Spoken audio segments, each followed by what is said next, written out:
বন্ধুরা, মানুষের ভেতরে তিনটে জিনিস ভালো হওয়া খুব দরকার। সেটা হচ্ছে মন, বুদ্ধি আর আত্মা।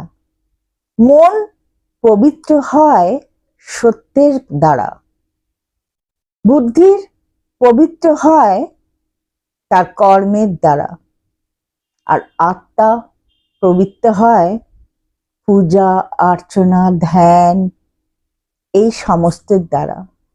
যদি কারোর এই তিনটে জিনিস ঠিকঠাক না থাকলো, সে গঙ্গায় স্নান করে শরীরটাকে জল দিয়ে উপরে ধুয়ে চলে এলো, তাতে কিন্তু তার মন পবিত্র হচ্ছে না।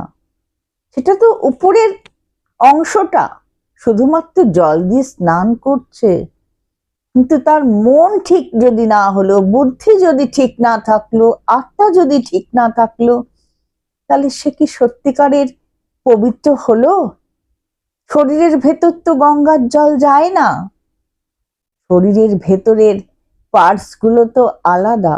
সেই পার্টস গুলোকে তো সুন্দর ভাবে মানুষের রাখা উচিত। তাই বলবো, এই তিনটে জিনিস মানুষের সব সময় সত্যের পথে ঠিকঠাক ভাবে নিয়ে চলা উচিত: মন, আত্মা আর বুদ্ধি।